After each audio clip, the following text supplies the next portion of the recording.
पुरानी बस्ती की सुनसान गली में एक बेरौनक से पुराने मकान के बाहर आकर रुकती है। सुजाता, ये तुम मुझे किस जगह लेकर आई हो? ये तो कोई गरीबों की बस्ती लगती है। यहाँ ऐसा क्या है? हीराचंद के कुछ भी समझ में नहीं आ रहा था कि सुजाता उसे ऐसी अजीब सी जगह क्यों लाई है, जिस मकान में दिन में भी अंधेरा दिख रहा था और धुआं उठ रहा था। आप मेरे साथ अंदर चलिए, सब समझ जाएंगे। यहाँ हमारी हर समस्या का समाधान मिलेगा। सुजाता और हीराचंद आशंकित कदमों से उस मकान में दाखिल होते हैं। तभी उन्हें किसी महिला की बाहरी आवाज सुनाई पड़ती है। चले आओ, चले आओ। हीराचंद ने देखा कि उस मकान के अंदर अंधेरा था। अचानक हीराचंद की निगाह एक कमरे की ओर पड़ी, जिसके अंदर हल्की हल्की सी रोशनी आ रही थी और उस कमरे के अंदर से धुआं उठ रहा था। शायद उस कमरे के अंदर आग जल रही थी। है? ये किसकी आवाज है? यहाँ इतना अंधेरा क्यों है और ये धुआं कैसे उठ रहा है? मेरा तो यहाँ दम घुट रहा है। सुजाता और हीराचंद धीरे धीरे कदमों से उस कमरे के अंदर चले गए। अंदर वाले कमरे में बिखरे बाल वाली एक खूबसूरत सी बूढ़ी औरत सामने जल रही आग में एक मुर्गी की गर्दन काटकर उसका खून गिरा रही थी और मुर्गी का शरीर छटपटा रहा था। ये देखकर सुजाता को उबकाई आने लगी। हीराचंद ने सुजाता की ओर देखकर कहा, तुम ही मुझे यहाँ लेकर आई हो और खुद ही घबरा रही हो। कौन है ये भयानक सी शक्ल वाली औरत और हम यहाँ क्यों आए हैं? अचानक उस औरत ने एक झटके में मुर्गे की गर्दन धड़ से अलग कर दी। ये देखकर सुजाता के मुंह से चीख निकल गई और सेठ हीराचंद भी सहम गया। वो बहुत डरावना नजारा था। ये अघोरा ताई हैं। ये हमें अपनी काली तंत्र विद्या से संतान सुख प्रदान कर सकती हैं। इसलिए मैं आपको यहाँ लेकर आई हूँ। कैसी बात करती हो? जहाँ बड़े से बड़े डॉक्टर सफल नहीं हुए, वहाँ ये मामूली औरत क्या कर लेगी? हीराचंद की बात सुनकर अघोरी ताई ने गुस्से से हीराचंद की ओर देखकर कहा, नादान हीराचंद, काली विद्या में इतनी शक्ति है कि मरे को भी जिंदा कर दे। संतान पैदा कराना कौन सा मुश्किल है? तुम्हें मेरा नाम कैसे पता? क्या तुम सच में हमें संतान सुख दिला सकती हो? तुम जितनी दौलत मांगोगी मिल जाएगी, अगर ये संभव है तो। संतान का नाम सुनते ही हीराचंद की आंखों में चमक आ गई। वह संतान के लिए कुछ भी कर सकता था। तुम लोगों को मुझे एक नवजात शिशु लाकर देना होगा। मैं उस शिशु की बलि चढ़ा दूंगी और फिर वही शिशु तुम्हारे घर में फिर से जन्म लेगा। नवजात शिशु की बलि का नाम सुनते ही सुजाता और हरिचंद डर के मारे सिहर गए, पर उनकी आंखों में उनकी संतान का सपना ज्यादा बड़ा था। वो सब करने को तैयार थे। अघोरा ताई, आप जैसा कहेंगे हम वैसा करेंगे। बस हमें संतान सुख दिला दो। बिना वारिस के हमारी दौलत किस काम की?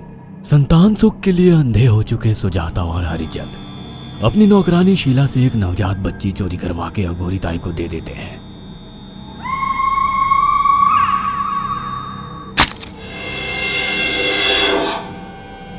उस शिशु की बलि से सुजाता गर्भवती हो जाती है। देखा आपने अघोरा की तंत्र शक्ति?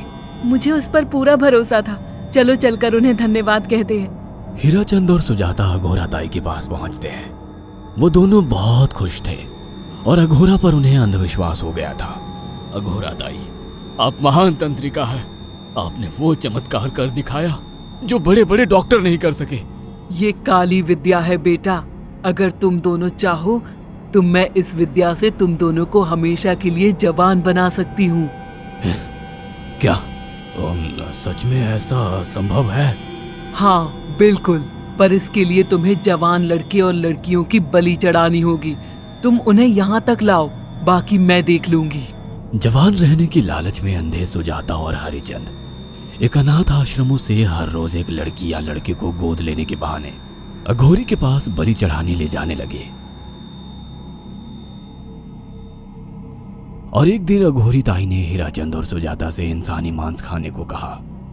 पूरी तरह से इंसान से हैवान बन चुके अब वो दोनों इंसानी मांस खाने के लिए तैयार भी हो गए। ये गर्म खून और मांस खाकर तुम लोगों की उम्र भी बढ़ जाएगी। खाओ इसे। हाँ, सच में ये इंसानी मांस बड़ा स्वादिष्ट है। अघोरा ने अपनी बातों में फंसाकर सुजाता और हरिचंद को नरभक्षी बना दिया था। वो तीनों हर दिन बलि चढ़ाकर खून पीकर मांस खाने लगे। नौकरानी शीला भी नए शिकार लाने में उनकी मदद करती थी। मगर एक दिन शीला को शिकार नहीं मिला। मेम साहब, आज एक भी शिकार हाथ नहीं लगा और मैं बहुत थक गई हूँ और घर जाकर थोड़ा आराम करना चाहती हूँ। कोई बात नहीं शीला, एक छोटा सा काम है, तुम हमारे साथ चलो, लौटते में हम तुम्हें घर छोड़ देंगे। जी मेम साहब। शीला नहीं जानती थी कि शिकार नहीं मिलने से सुजाता और हरिचंद अंदर से बौखला गए थे और उनके दिमाग में एक शैतानी चाल चल रही थी। सुजाता, ये बेहोशी की दवा है। शीला के कार में बैठते ही तुम उसे सुंघा देना। आज हमें इसी की बलि देनी होगी। इसने हमारे यहाँ का बहुत खाना खाया, अब हम लोग इसे खाएंगे। वैसे भी ये आगे चल के हमारे लिए खतरा बन सकती थी। कार में बैठते ही सुजाता शीला को बेहोश कर देती है और वो लोग सीधे अघोरी ताई के यहाँ पहुंच जाते हैं, जहाँ अघोरी ताई शीला की बलि चढ़ा देती है और तीनों मिलकर उसे नोच कर खाते हैं। अघोरी ताई, हमको बलि चढ़ाते हुए पूरा 1 साल हो गया है। हमारा बेटा भी साल भर का हो चुका है। अब और कितनी बलि देनी होगी? बस एक आखिरी क्रिया और बची है, उसके बाद तुम दोनों हमेशा के लिए जवान हो जाओगे। कैसी क्रिया अघोरा ताई? 3 दिन बाद सूर्य ग्रहण है, हमें पास के घने जंगल में एक विशेष क्रिया करनी होगी। उसके बाद तुम लोग कभी बूढ़े नहीं होगे। कितना अच्छा होगा, हम हमेशा जवान रहेंगे और सालों साल तक अपनी दौलत से ऐश करेंगे। हाँ, सच कहा। अघोरा ताई ने हमारे हर सपने पूरे कर दिए। 3 दिन बाद बंगाल के बियाबान जंगल में कोहरे और ओस से भीगे पेड़ों के बीच एक घने बरगद की बेलों पर कटे इंसानी सिर लटक रहे थे, जिसमें से खून टपक रहा था। काले जादू का सामान भी रखा था। कितनी भयानक जगह है ये, हर तरफ कटे हुए सर लटक रहे हैं। थोड़ी देर में सब समझ जाओगे, बैठ जाओ और मेरे साथ ये मंत्र दोहराओ।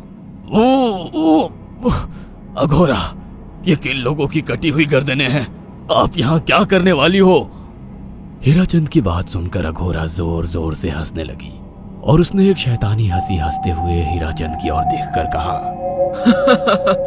तुम जैसे ही लोगों ने अपनी इच्छाओं को पूरा करने के लिए इन लोगों की बलि चढ़वाई है और फायदा उठाया है। अब तुम दोनों आंखें बंद करके यहाँ बैठ जाओ और मेरे साथ मंत्रों को दोहराते जाओ।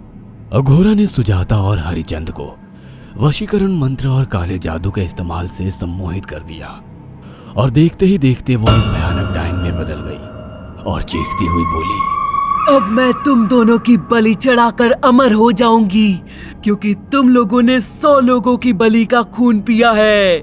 देखते ही देखते उस डायन ने फरसे से एक एक करके सुजाता और हरिचंद की गर्दन काटकर जल रही आग में बलि चढ़ा दी और उनका गर्म खून पीने लगी।